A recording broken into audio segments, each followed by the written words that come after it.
Welcome to the Two Dudes, Three Legs podcast with your host, Zach Dingee. Tony Cappelletti. Today we sit down with Matt Sapaula, who is the author of Faith Made Millionaire, an ex-Marine. He's a top earner at PHP Agency. He also runs a 7-Figure Squad podcast. All around, great guy. Very nice guy. He's also 6 foot something tall. 6'4" Filipino. You'll catch him in a suit wearing Jordans. Yep. The guy is fresh to death. He's the money smart guy on Instagram. Which is a sick name. He announced his new book on our podcast, which is really cool. Which we won't tell you what it is, but he's got another one. We have a great conversation with this guy, so. We get into a pretty serious topic at the end, so stay tuned and watch all the way through if you want to hear it.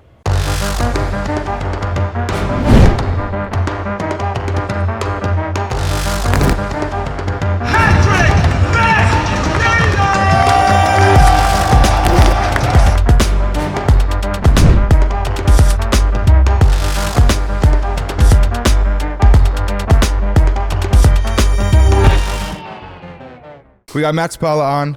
We just got done with the Vault, which I'm sure you've been here plenty of times before. I'm sure it's not probably everyone from the beginning. Yeah, exactly. So this specific one, we had some interesting guys: Tom Brady, Mike Tyson. A little bit more entertainment maybe than Will Guidara, bro. Will Guidara was amazing. Unbelievable. What was your favorite person or part of the Vault we had this year? I think it's this right here. It's the networking. Okay. You know, you can get a lot inspired by the guest speakers, et cetera, et cetera, et cetera. Tom Brady, Mike Tyson, Guidara. And they are, to me, the ultimate expression of what happens when you stick with it. You continue to improve. You continue to adjust, adapt. And a lot of people will never get to their levels because they just stop. I was just talking to a pilot on the way over here to doing this podcast. And I said, can I ask you a dumb question about being a pilot? He says, what's that? What's the fastest speed, or what's the speed you need to get get your plane off the ground? He goes 55. I said, what happens if I cruise at 50? He says, you'll hover a little bit, but you never get off the ground. So that's the way some people run their business. That's the way some people take their information here from this event. They just hover at 50. They're excited, they're pumped up, they're motivated from the external versus the internal, which is inspiration. And they'll just hover at 50 and they got to set it back down, start over from scratch again. So my favorite part is the interactions with people at various different levels of business. And now have you been to other conferences before outside of the Vault? Oh, of course. I mean, before PHP, I was in the insurance industry for 14, 15 years. The one about this, dude, I feel like it's just so raw and authentic. There's no rah-rah at all. Yeah. And I think that's what makes it so special, because when you network here, it's not just like, oh, let me learn your name and get your business card for no fucking reason. We're talking because... I think we need rah-rah, though, man. It's freaking boring just sitting down. Well, that's true, too, of course. You definitely need the hype-up music and stuff like that. Yeah, for sure. Yeah. But, all right, so Matt Sapaula himself, you wrote the book Faith Made Millionaire. Yes. Can I ask why that title and what does it mean to you? It's a book of, it's a self-reflection, not me being a model. I'm not a model citizen. I'm not a model entrepreneur. I'm not a model financial guy. When I wrote the book is the self-reflection of what took me here compared to where I was, and it's all on faith. People often say I'm self-made, and maybe even the better ones even say I'm team-made. I said, man, I'm faith-made because there's no way I deserve this life. There's no way I deserve. And now to be clear, it's faith and religion.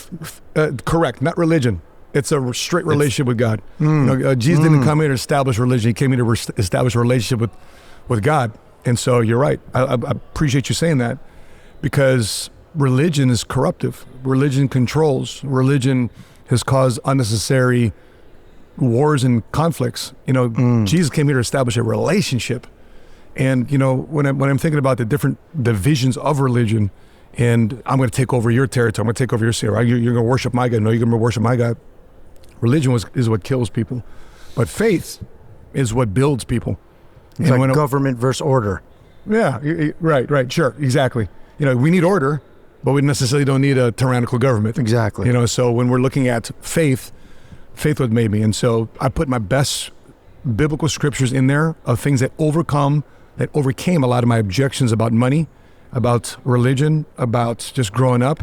And because I was leaving the Marine Corps, I got divorced, I filed bankruptcy, became a single dad in all 1 year. Wow. It's chaos. And would you call that your bottom?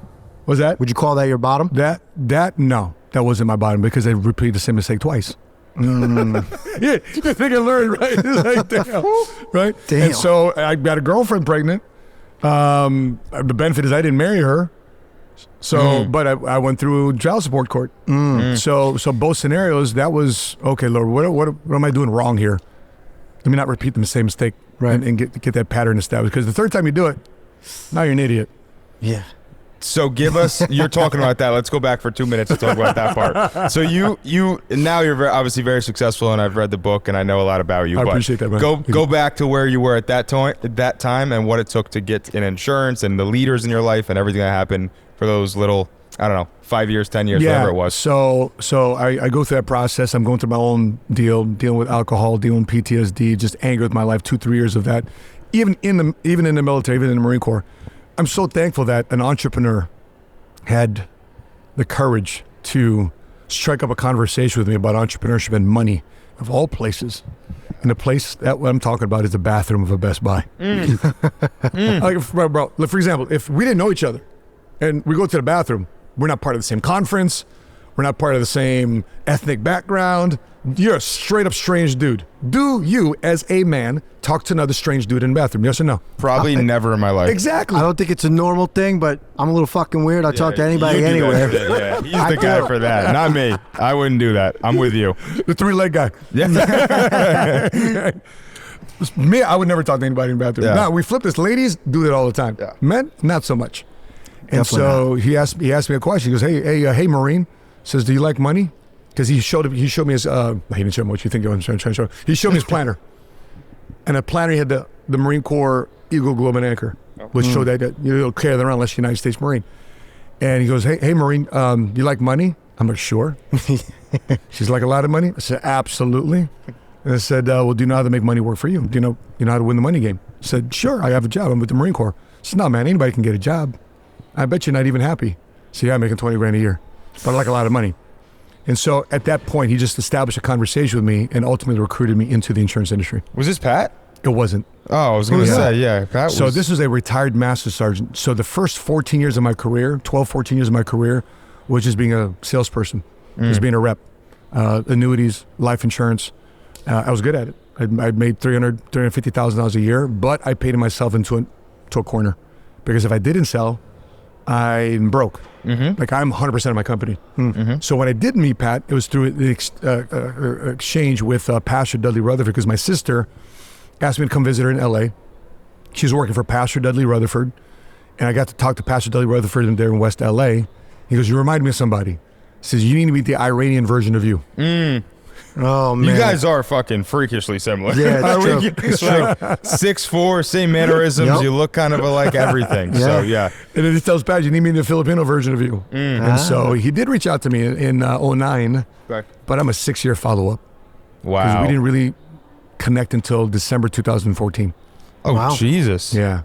I didn't know it was that late. Yeah, Okay. that's So it was a crazy. while. Yeah, it was a while. So what's the difference now?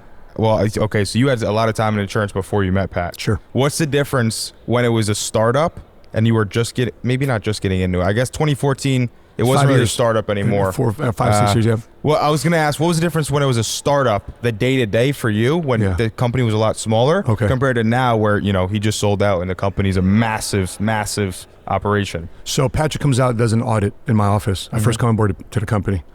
And it was April of that year. So 4 or 5 months of us being part of the company, comes out to Chicago, does an audit. The almighty money smart guy, the almighty money smart movement guy, He's checking your gangster. He's checking, yeah, because he had watched me on, because I was doing a lot of radio and TV because that was part of my PR and marketing of how I established my business. And so he asks my guys, make a phone call, overcome this objection. How to get my guys qualified for Fast Start School. How to get my guys to qualify for the next big event. How to get you guys to do a basic financial presentation. Bro, everybody had different answers. I'm like, I'm embarrassed. So why am I embarrassed? Because that was exposed me that I really systematized and trained my guys. Yep. I winged it. Hey, bro, go out and how do you make a sales call? I don't know. You make a sales call. Yo, you make a sales call. Everybody had a different way to make sales calls. And I'm wondering why I'm not winning in business. Yep. So he goes, okay. Matt, Sheena, how much money have you made? $200,000, people. You made $200,000 screwing shit up. Yeah. He goes, the Right? He moves his eyes left, right. Yeah. He goes, uncharted territory. So what are you talking about? Uncharted territory. He says, you are about to take yourselves and a company into uncharted territory. So I don't know what you're talking about. All we need to do is incorporate systems, processes, standardization. You guys can run. And guess what happened, brother? Blew up. Yep. Blew up. And we've been talking about this same thing this whole time. Because so I run the whole sales department of a solar company. Yeah. He's one of the managers with the solar company. And we keep saying, if you came into our office right now, and I brag about it, if you come into our office and sit with 20 of our guys, they're all different. I'm like, we got character, we got our own shit. Yeah. But for 3 years now, I've been hearing it, systematize the sales process. Yeah. And I never believed in it, but it's convinced now. And you look at the military, right? You look at why are 18-year-olds like myself, when I was in the Marine Corps, why are 24-year-old pilots in charge of $30 million machines, airplanes, helicopters, tanks? Why are guys, right? It's because of systems. Operations and systems. Standard operating procedures. Yep. Exactly. That's it. And it's funny too, because we're in a similar situation right now, and the only reason it works that way is because in solar you can be a fucking idiot and you're going to make six figures. Correct. You just show up. That's right. Same thing with insurance, because the natural industry is a wealthy industry if you make a sale. Correct. And so people don't think, I'm making 100 grand, right? Great. You could be, if you did it right, you could make $1 million. That's right. And scale. It's very true. Yeah. And the flip on to that was, how many lives am I really changing? I'm changing my life, but my guys changing their lives. So you see me here with a bunch of my guys, and if you go to our conferences in Vegas in August of every year, we rent out the entire MGM Grand Arena. It's a $5-6 million budget. We rent it out. All my guys are there. We got too deep. We can be beat. I say too. All right, so maybe everybody's got their own team type of channel. Everybody can create a company within inside a company. And so the overwhelming amount, you get too wide, too deep. That's my guys. And I'm looking at my guys in the stands. Okay, that's why standardization, systems, and process paying off. Because I went from a 27-man operation, today we've got a little over 3,000. Holy moly. That's incredible. Yeah. So you talked about it before too. You said team-made millionaire. Or sorry, team-made, not self-made, was something you said. Right. How important is it to have the right people around you? I mean, extremely. Biggest advice I can give somebody, and I asked this from PBD, so I'm not the originator of this. What has been the biggest saving grace of you building a company? First thing comes out of PBD's mouth, and I'll reiterate here on this podcast, he says, the moment I stopped wasting time on the wrong people. I think Tyson even said it, trying to awake the dead. Because you see guys that Patrick's been in business with or been in association with for 20 years. So how come Patrick's friends from 20 years ago aren't as successful as him? Because Patrick said, you know what? I'm evolving, I'm changing, I'm growing. You don't want to do all good. We're friends. Peace out, dude. I'm doing this. We just might be spending less time with each other. But you do your thing, I'm going to do my thing, and we'll see here who wins. It's a tough balance. It's hard to leave those people behind. It's tough. Especially if you got love for them. Yeah, not to say you don't have love for them if you leave them behind. They just chose not to pick up their own bags and journey with you. Yeah, it's on them. Correct. Yeah, I true. think it's, but it's still kind of tough, to do it. Well, I think the as an problem empath, is, it's a standard today to if you're not friends with that person, to like disconnect and never speak to them and just almost think down upon them if they're not at your level. Yeah. Where the big thing he said today was listen, I love you, I respect you. Separate with love. We're That's just what. not. Yeah. Separate Tyson with said love. that. Tyson kept saying that. Yeah. It is what it is. It's cool. We're not acquaintances anymore, but it's good. I love you. I appreciate you. Yeah. And they got an expiration date is another big thing. It's not like you're dead to me. Yeah. I grew up with you, bro. There's a guy. Oh, here's a story. So one of my people in Chicago, I have 42 offices across the country, and my former HQ is Chicago. She sends me a text. I'm in the Uber with so and so and so and so, and this was a guy. He was a combat veteran, and I recruited him, but he chose not to take this journey with me. Matter of fact, this person calls me up today is a reaction to him seeing my checks. That's so when he calls me, that picture shows up. Oh, and this is 14 years ago. I said, bro, I'm getting involved in the insurance business, bro. You need to be able. He's like, oh, I got it. So that picture shows. But yeah, it's good for you, but not for me. And he tried it for 6 months, tried for 12 months. Instead of accelerating his business, he got the receptionist pregnant. Oh. And instead of taking coaching counsel, he decided to walk out of my Monday morning meetings. I'm not taking shit from this guy. Yeah. Anyway, my associate, she texts me, I'm in the car with so-and-so. How do you know so-and-so? Because he's my Uber driver. Oh. That's that stubborn mentality right there, not wanting to Here's the listen. hard part. Here's where it really gets really sad. So I FaceTime her so I can see him. And he's got this look on his face like, yeah, I know, Matt. Oh. I'm driving Uber right now. I don't know where you're at. He goes, bro, just want to let you know, man, I'm dying. I said, what are you talking about? We're all dying. No, bro, I just got diagnosed with ALS. Oh my God, my father passed away from ALS. So it's horrible. It's terrible. And sorry to hear that. And I'm thinking to myself, shit. Second question, insurance guy, do you still? I was asking, do you still got your policy? Because anytime somebody comes in business with us, they become a client, right? It's like you're selling solar, so you better have solar. Of course, right? Of Two course. systems. Right, exactly, right? Because you believe in your product. Absolutely. So as soon as that question came up, I realized he didn't keep his policy. Why? Because if he has a life insurance policy and he's got ALS, it's a terminal illness, he can actually get either living benefits from a life insurance policy or a terminal illness benefit rider for his policy that he can get his advanced, that death benefit all up front without having to die. And he can go spend that money however he wants to spend the money, try to get some different care from Colombia or something like that. Right. And he's free to spend his money where he wants to spend the money. Yep. But he didn't have his terrible. policy. That's crazy. I didn't know that. You can get it all brought up front if you get diagnosed with a terminal. It's got to have a living benefit rider, or if you're terminally ill, there's other policies out there with terminal illness rider. Mason told me all about that. Yeah. Did it? Yeah. Maybe I knew about that. I don't know. I just maybe it sounded different. It's life insurance. Yeah. And by the way, I so get glad it. it's September, right? September is Life Insurance Awareness Month. Is it? Hey, nice. This will be out next week, so it'll be out in September. I love it, man. Yeah. All right. You are obviously a millionaire now, and you're very successful, and you've done great for yourself. Who has influence on you today? Very little people. Really? Very I little like people. that answer. So PBD influences me in 4 of the 5 major areas I want to be influenced in. Which are? Faith, family, finance. Faith, family, finance, and fitness. And what's the last one? Fun. He doesn't have much fun with you. That's hilarious, dude. That's hilarious. You were waiting for that too. You wanted me to ask that. Who's your fun guy? I've got some family members in the Philippines, and they have a blast. But guess where they don't influence me? The other In 4. the other The other 4. four. Yeah. Filipinos know how to drink. Yeah. Oh, yeah. But here's a cool about like PBD's got like sophisticated fun. I mean, look what he did with the Kentucky Derby. Yeah. Right. So the people, for the people, like I want to enjoy with folks that in my life that still haven't come up yet, so they can't afford the 20-40 grand to go to Kentucky Derby. But Patrick has influenced me, and it's very rare to have one mentor influence you in those key In all the areas. fields you need. And everything. And that's the premise of the book of Faith Made Millionaire. These are the 5 key areas of my life that I need massive influence on because that's what shapes my life. There's this time of the year, it's the 6Fs, which is football. And sometimes on Sunday, faith, family, finance, fitness, and fun. Football's not in that order.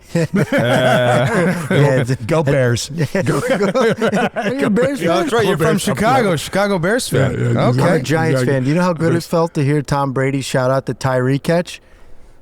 Oh, That the helmet catch. Yeah, bro. dog. That Crazy.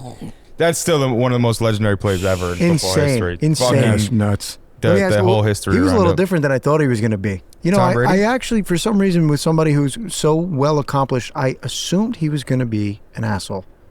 Just a little bit. And he was the nicest guy. Yeah. The nicest guy. Yeah. Like, there was no arrogance to him at all. He actually sounded like a young man, like a young guy. Like he never, grew out of being that college football guy. He's just a nice young dude. I asked myself when he was up there, I was like, how fucking old is he? I feel like I'm He older. was 44, 45? Yeah, but he Mid-40s? carries himself like a very young man. Good for him. Yeah. It was incredible to hear him. Yeah. Yeah, I love I agree. that. I mean, dude, Mike Tyson, Tom Brady's pretty legendary to Yeah, bring yeah, out. Mike Tyson. You know what we did earlier this year? We did a leadership retreat at Gillette Stadium. Ooh. So Patrick put a contest together, and everybody's fighting to get on the contest because, when you have a leadership retreat, just because you're at the top of the company doesn't mean you automatically go. Mm-hmm. Right? So just because my wife and I are the top income earners of the company doesn't mean that we're entitled to go, that we're automatically go. No, we got to do it. We got to raise our numbers too. So well, of course, we'll naturally do that. So there's inside our culture and environment, there's never a feeling of entitlement or I expect to be there. Like I expect to be because I'm going to perform there, not because I'm Patrick's boy. Right. You know what I mean? Right. So that's our environment. Entitlement is a poison. It is bad. But we did an event there. We went to Gillette Stadium. We watched the Man in the Arena documentary. Oh, that's sick. In the stadium? In the stadium. Well, on the That's TV, so cool. on the big TVs. Yes, Dude, that's so cool. Inside their leadership room. And then we went out to the arena. Then we went outside. And the guys that we brought in was his left tackle that protected his blind side. And Ninkovic, his linebacker, who was basically the one of the leaders with McGinnis on the other side of the ball, and his business manager of TB12. So we learned from Brady's guys. So we just didn't learn from watching Tom Brady or Tom Brady. We learned from his guys His team. His team. Got it. The dream team. At you being a leader, we're speaking about leaders, what's the most extreme thing you've ever done to make a point as a leader to your guys? Or maybe that PBD's done. Give us he's that probably time you got some almost crazy went thing. overboard. He's got some crazy things. It's I've heard got him to be say. crazy working with people. Oh, you got me thinking, man. Shit, what an interesting question. You just said the guy brings his team to Gillette Stadium to watch Man on Fire. Everyone else, hey, come to the office. We're going to watch the Tom Brady. Him, let's go to Tom Brady's stadium that he played in for 20 years to watch Man on Fire. Or Man in the Arena, So the craziest thing we did as a company to make a point of how we feel about values and principles is we did a contest, blind, not knowing where we're going, what we're going to be doing. We just say, hey guys, we're going to have a special leadership retreat. And this is going to be a historic thing that you don't ever want to miss out on. So we ran it for 90 days. So we fly to Florida. Patrick puts us in a private jet. We don't know where we're going. And this is for 90 days? I don't know where I'm going for 90 days. No, it's a 90-day contest. The way I qualified for 90 days. Sorry. We're gone for 2.5 days. Okay. So we land. In a PJ, don't know where I'm going. Exactly. Huh? We don't know where we're going, man. We land and we see a flag. I'm like, what flag is that? Who's the damn teacher? Hey, what flag is that? I don't know. You're a teacher, but you should know the we honestly didn't know where we were. And then we're driving on in. The Suburbans pulled up. Blah, blah, blah. Like, shit, what is this? Right? Where are we going? It's like Secret Service. We pull in. Wait, what is this? Where's this place? Looks pretty damn iconic. Big Bridge Island. Where the hell are we? Right? We get in there. Jekyll Island. Oh. Right, Jekyll Island. What the hell's Jekyll Island? I heard about Jekyll Island. It used to be the retreat area of the rich and famous back in the day.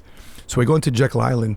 We go into a boardroom, and the boardroom's closed off, right? And I can tell it's a removable wall. And I'm like, man, PBD's probably going to pop out of the freaking wall. Man, watch this. Next thing you know, boom, he does. He goes, welcome to Jekyll Island. Welcome to the Federal Reserve Room. The what? The Federal Reserve Room. 6 guys back in 1910. Led by Senator Alford.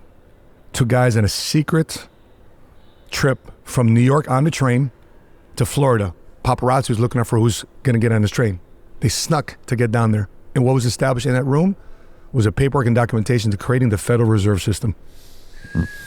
That's the picture too that was in the book, right? The picture. That's right. Different. Yeah, wow. That's right. Yeah. And so the next 2.5 days, we created 13 values and principles of PHP. It was handwritten. We all signed it. We created a painting of it. It's in our home office. And so if you Wait, feel where the hell's It was in Jekyll the Island? notebook. it's off of Georgia. Georgia. Okay. Yeah. Huh. Yeah. That's pretty crazy. Who was there though? The Vanderbilts were there. The Rockefellers were there. JP Morgans were there. The richest of the richest families used to hang out there. Still have their homes there.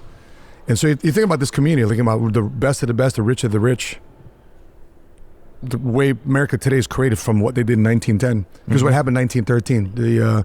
Was it the 16th Amendment that got invoked where now they can tax Americans? Yeah. So you talk about the Federal Reserve System, 1910, 1915, 1916. The way money is today was based on what was happening in America at the time in that All exact the way way. back then. Right there. Yeah. That's insane. That's pretty legendary. That's Yeah. insane. That's pretty legendary. Talk about going to a legendary place. Why does he like Legendary. he likes the surprise element. He loves to surprise people. His biggest thing That's is his thing. his reaction. Patrick Yeah. loves getting people's reaction. Yeah. Yeah. By the Interesting. way, did you see a tear from Brady's eye? I mean, when he showed him the painting? No, not really. Okay. Why did you? Because his back was turned. Yeah. So I'm like, okay, but he took a long look at that. Correct. Yes. Yeah. So I mean, Tyson cried every time anyone asked him a Yeah, question. it's so funny. But Tom Brady, I don't know. I think he had a good reaction. He's just like a cool, relaxed guy all the time. You know, he's just very. I don't know. He never breaks character, Tom Brady. I feel like he's just very cool all the time. That's a QB. So You know, I think he had a good reaction. I think when Tyson went to the bathroom, he went in the back and he smoked a little. So he came back with a little different energy. I had a bet with Will that he was going to smoke on stage. I think he did. I think he went and hit a vape pen. He came back out and he was a little more lively, wasn't he? He's a I'm character, not making man. this up. Nah, he's a character. By the way, for those of you who's watching this podcast or listening to it, Mike Tyson on stage asked in the middle of his talk if he can use permission to go to the bathroom. Yeah. So, Unbelievable. So we'll have a whole review of the whole vault, and we're gonna have some clips, montage, everything set up. Did you get that on? No, we didn't have the camera out then for that. Yeah. But That was very unexpected, as was most of what he said. Yeah. You know, someone would ask him a stupid question. He'd have something very insightful, and then someone would ask him. I found him to be very contradictory. Some of what he said. Yeah. I think it's his viewpoint. But go on. Like give for an example, 'cause- so, well, what do you want to be known for? Just passing by. I'm just passing through. Yeah. And the next thing, the greatest ever lived. Which one is it? Yeah. Yeah. So, but either way, he's freaking savage. no, that's He's a good point. I'll tell you what's the best thing about him is I think he lives in the present more than most people. Like he's just always in the fucking present moment. I think that's why he contradicts himself because You know what I like think whatever it is? thought comes, he's just spitting it. I There's thought no about that, planning in though, too. regards to his. Yeah. I think his evolution process was so that he was the best and I'm going to be the best. And then now it doesn't matter. Yeah. It's whatever. I'm grown. I've lived my life and now I'm just passing through. I mean, being a boxer, bro, it's like A boxer. The guy's name is as famous as Jesus Christ, I believe. Yeah. I believe that. Like we've all gotten in fights at school, right? Yeah. And what's in the back of your head, in the middle of a fight, what's the thing you're worried about? Not look like an asshole in front of everybody because you get knocked out. So this guy's doing it at the highest level, where the whole world is seeing you either knock somebody or you get knocked out. And sometimes the greater the hero, also people want to see the other side too. I want to see this guy fall. Of course. That's true. It's got to be so hard emotionally because I didn't get satisfaction to the answer to my question. Yeah, what was your Cheers. question again? How do you treat yourself after the most humiliating things? Like you went through a divorce, you got knocked out in the ring, you got in prison. There's so many things that happened to your life. Because I respect him a lot for getting back up. Yeah. And He didn't really answer it. And recreate. I don't think he did. I think he would need a full conversation time period to answer that type of question. Yeah, to be fair to him. Yeah, So, absolutely. you have a podcast. What's the best guest you've had on, or most interesting person? Most interesting shouldn't say person. best, Yeah, interesting. Yeah, I in would your say a couple ones. First one is a guy by the name of Craig Sawyer and an undercover operative. I'll call him Mason, for lack of a better term, because he's an undercover operative in the fight to human trafficking. So that's one of my biggest things because, I've got kids and I just couldn't imagine because my sister works for the International Justice Mission, where they go to different countries to fight human trafficking. And she sent me a picture the other day of a freaking 2-year-old. Right? I'm like, right? And so Craig Sawyer created a movie called Contraland to talk about his fight with human trafficking. And the more he keeps fighting it, the more he's, because you can deal with the symptom, but you also want to get to the cause. As he continues to unpack that fight, guess where that cause is not going down. The root cause is not going down. The root cause is actually going up. Really? So it's the higher ups, meaning the rich people, the elite, the politicians, they're allowing this shit to happen. And it's a big issue why it's not being shown. Why we don't have the client list yet of Epstein Island. So much There's suppression. so much suppression to see who's actually behind it. It's a It horrible. upsets me, man. I just brought in my first child, baby girl. She's staying, at the Diplomat right behind us. Yeah. And that shit really. Because here's the thing: the new drug today, the new hustle today is not drugs. It's not cocaine. It's not even fentanyl. It's people. It's people. It's crazy. Sick. It is freaking sick. Sick. Right? And so, we may have grown up in an era where you didn't come home until the lights, and the street lights came. When the street lights came, you came home. No. These days, you can't even risk it. No. Because they're willing to kidnap anybody. Yeah. Anybody. Because if they don't kidnap you as an adult, they kidnap the kids. And why would they want to kidnap you as an adult? Organ harvesting. Why do you want to kidnap a kid? Because they can traffic that kid from 3 years old to 15, and after 15, they're out the game, and they harvest your organs, and they look at you like cattle. Yeah. They look at you like paycheck. That's it. And there's more people today trafficked than when slavery was legal. That's absurd. That's a crazy statistic. Holy shit. Because think about it. We've all seen people on drugs, right? Yeah. It's obvious that they're on drugs. Yeah. And like, all right, who's your plug? You can easy right. You can interrogate them and see who's the plug, who's the distro. You'll find them because it's an obvious crime. It's an expensive crime to fight if you get busted, right? But the thing with human trafficking is you can't tell. We can't, in that entire room, there's people there with sexual addiction beyond our current comprehension. Freaking gross us out just by probability. Yeah. But guess what? We never know. Yeah. I don't know what this guy does with his phone inside his hotel room. Yeah. It's true. And then with kids, you can't tell if they're being trafficked. Right. They're just walking around like normal. They're not high. They're not in handcuffs. And they might think it's fucking normal, just because depending on how young they were picked up. See, the thing that confuses me a little bit though is like you can't get away with anything in this world anymore. Cameras everywhere. Nobody can get away with it.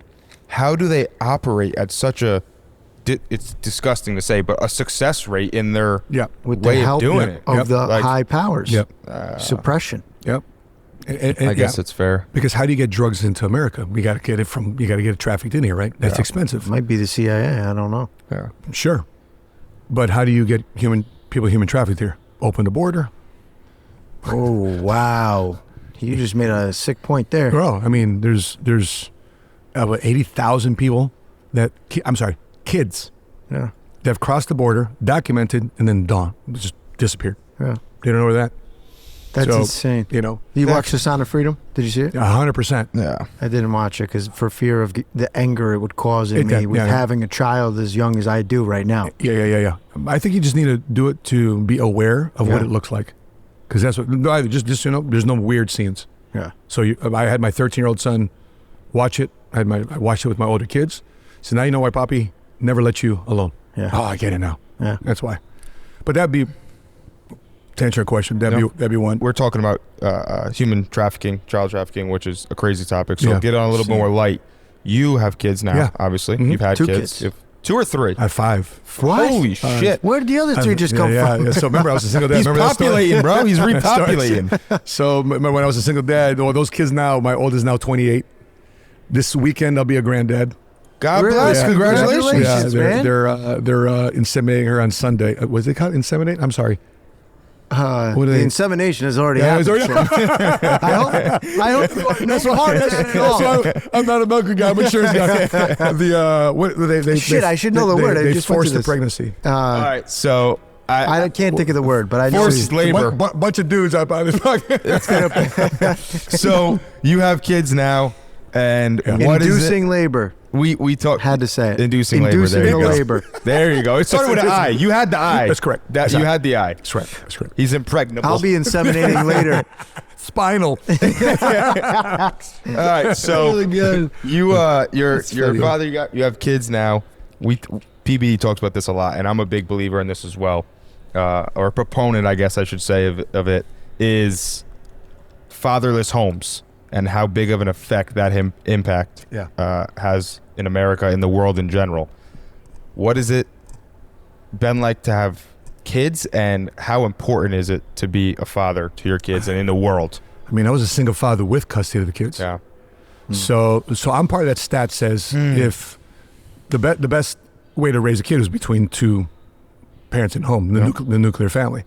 Or just the father. Or just the father. Yes. Because it's the same. Yes. Same statistics. Same That statistics. is crazy. Oh, wait. So I'm that stat. Yeah. But I was going through hell trying to. And real quick, for raise those my that kid. don't know, what he just said was the statistic, if you have both parents, you have the same success rate in terms of your life, how your life's going to turn out, is if you just and a have much lower incarceration rate. if you grow up with just your father. It's the same for 2 parents, and then if you have just a mother that raises the kid, it's dramatic. 90% higher chances of incarceration of everything. That they take custody away from the father for that reason. But anyway, please continue. Yeah, because I think a father naturally has order, even without them realizing they have order. Yep. A father naturally has competition without realizing they're because children are children not because of what they're taught, it's what they caught, and they usually catch it from dad. Yeah. A lot of those The things. mother will bring you in and give you life, and your father will teach you what to do with it. Right. The mother can teach that boy to be a boy, but now it's up to the dad. Let me teach you how to be a man.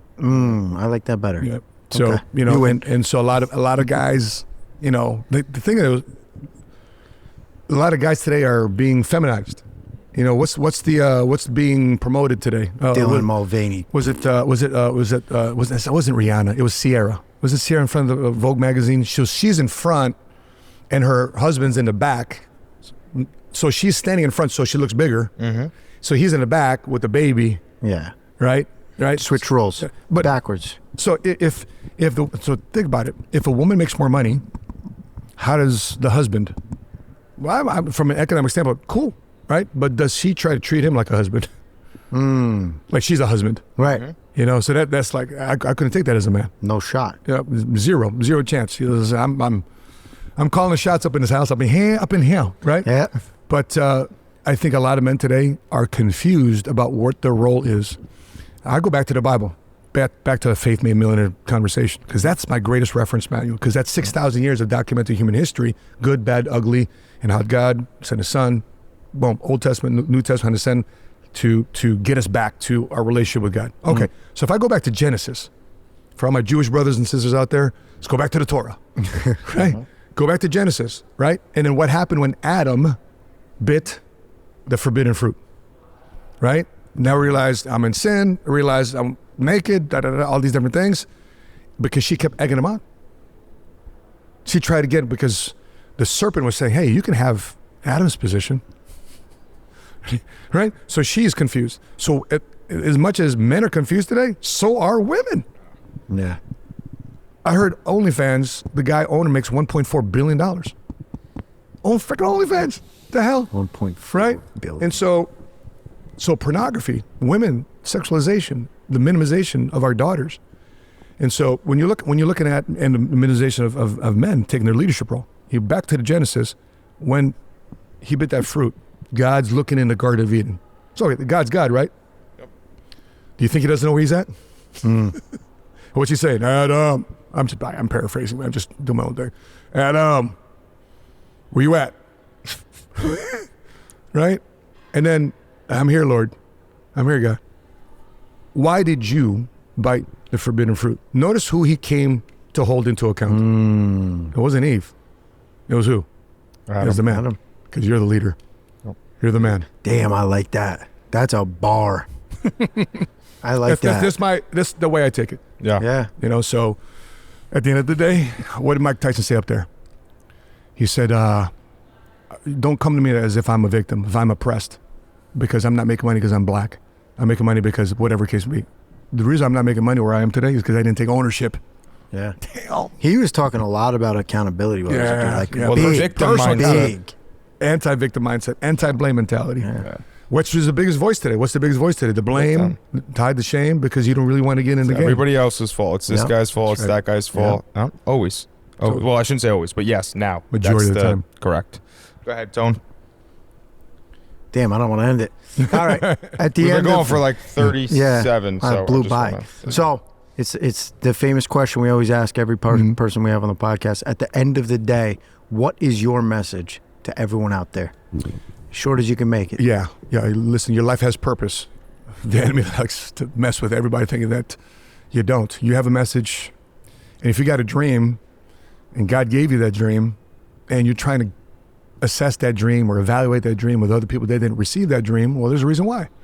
Because God gave you that dream. If it was a dream important enough for them, he would give them that dream. But you've gotten a dream. You got a reason for being alive. Out of trillions of sperm cells that's going down on this race, you won. You won, baby. Don't forget that. Like a motherfucker. Not the slip. And then we got there, you're like,